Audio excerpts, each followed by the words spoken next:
it's me, your girl in Dynamo, and welcome back to my Taglish channel.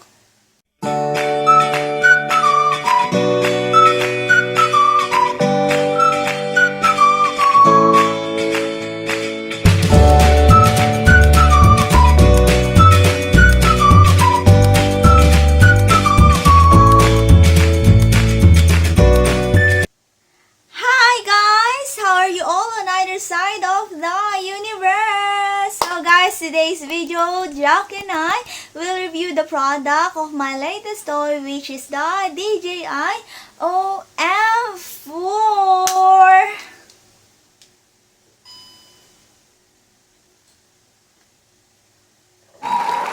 So guys, you will see on this video how to use, how to hold, and what's the features of the DJI OM4. So guys, what are we waiting for? Happy watching!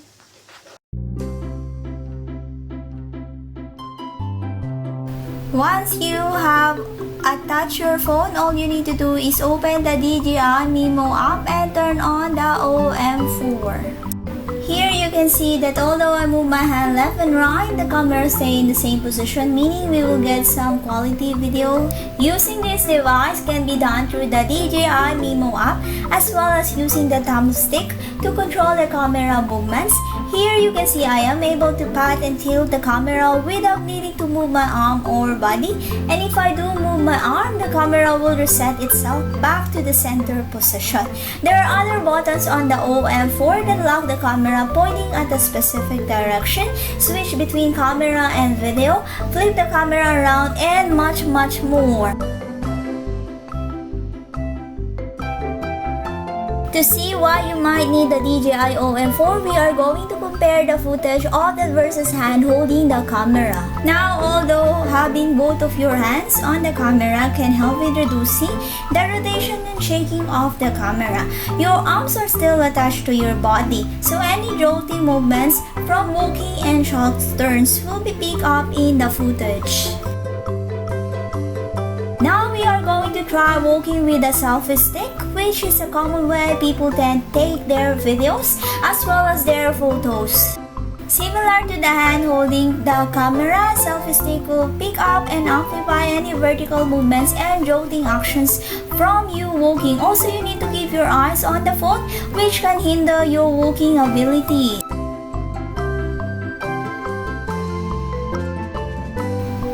We are going to walk the same path, but this time using the OM4.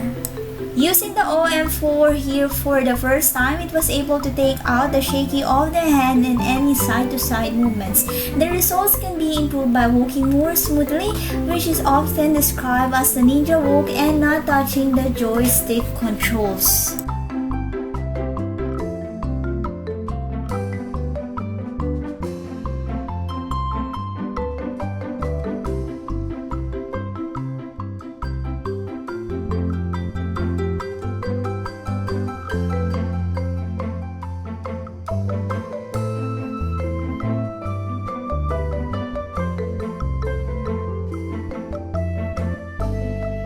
This is the actual video that came out of this test. You can see that I am kept in the middle of the frame, and the camera automatically adjusts as I move around. Enabling this function is as simple as clicking the index finger trigger once, or by drawing a square around the person on the phone screen.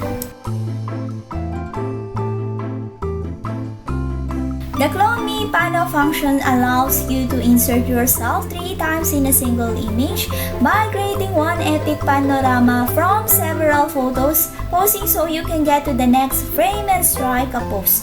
All you need to do is move from frame to frame, and then the OM4 will stitch the photos together, resulting in something that looks like this.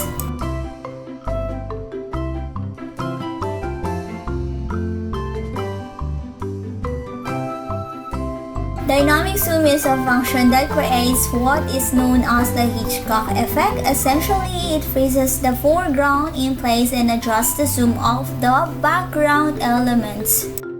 Here you can see the method of the zooming out version. All you need to do is lock on to the object you wish to focus on and then walk backwards to achieve the desired effect. Make sure your path behind you is clear, as I nearly did trip over something going backwards while taking this video.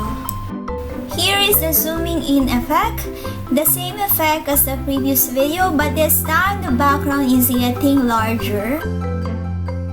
Gesture control lets you remotely control the OM4 and take a photo or start a video with several hand gestures, be it raising your hand or just doing the peace sign. Here you can see that the 3 seconds countdown starts after doing the gesture. You don't have to pose with the gesture, just flash the gesture and pose the way you normally would. A hyperlapse lets you condense time and movement for a mesmerizing result. Essentially, it looks like a video that has been fast-forwarded, but without the need of having to use any editing software. And perhaps in better quality since it doesn't have to maintain a high frame rate. Once you have selected the hyperlapse mode, recording the video is exactly the same as when you record the normal video. This is the resulting video from roughly a 1-minute record, so it appears to be set up by around 6 times. This is a great way to bring life to normally boring and stale footage. The 240-degree pano is very similar to your standard panorama your phone can take, but here you don't need to hold your phone in front of you. You can pan left to right while you try to keep the camera at the same level the whole way. Instead, you just press the trigger button and the OM4 will take a series of 7 photos and will stitch them together, which should give you better quality too.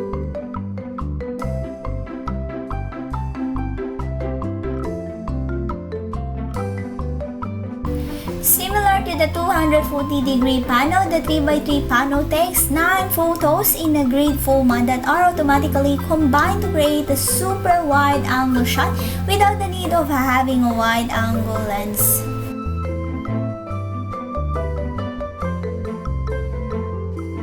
The DJI OM4 only weighs 390 grams and can hold the phones that weigh up to and around 230 grams and with a width of between 67 to 84 millimeters. With the help of Bluetooth Low Energy 5.0, the battery can last up to 15 hours and only takes 2.5 hours to recharge with the supply USB cable. The base also has a 1/4 inch threaded hole to mount the OM4 on any standard tripod mount. Unlike the original DJI Osmo devices, the OM4 does fold down to a much smaller form factor and it only 16 cm by 10 cm by 4.6 cm when folded up and placed in the carry case. Okay guys, so there's other modes in DJI OM4. The first one guys is the story mode. So story mode supplies you with one tab creative templates to help you capture fascinating footage as well as edit videos with ease. Okay guys, so the second one is the time-lapse. So time-lapse lets you create a video that shows the movement of the environment around you, commonly used to show the movement of clouds or a sunset. This is similar to the hyperlapse function where the footage appears to be sped up, but the focus here is on the movement of the background while the camera here doesn't move.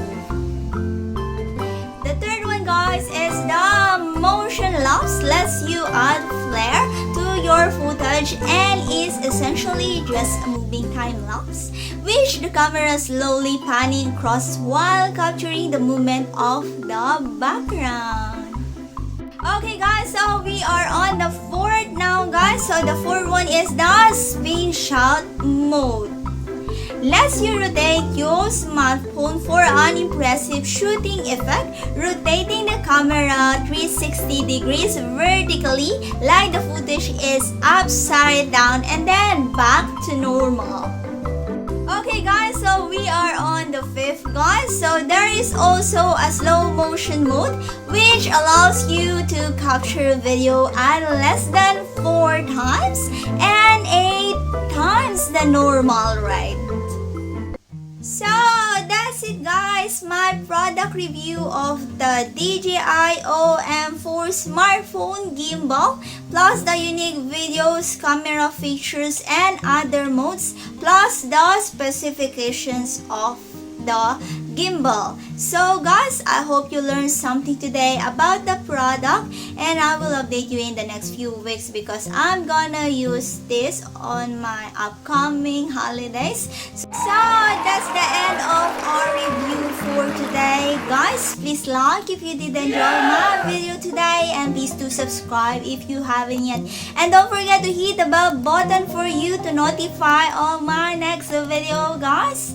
And please comment down below if you like this video, guys, or if you have any questions, guys. And I'll see you when I see you on my next one. Bye bye, guys. Be good, take care, be safe, and mwah. Ciao.